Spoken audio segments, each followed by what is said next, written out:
know it's my no. I know the making younger. I'm a simple man by nature. Baby, you look beautiful. Such a beauty. Eh?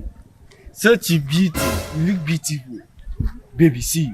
Come, let me spoil you with money. If it is money, I will spoil you with money. Eh? I will spoil you. Just imagine. Look at this phone.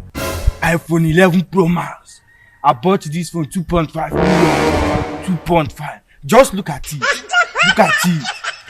If it is money, I will spoil you with money. I have money. Eh? If it's money. I beg now. I say come out for here now. I beg. The man. And they never leave. Now see you here again. Business go on.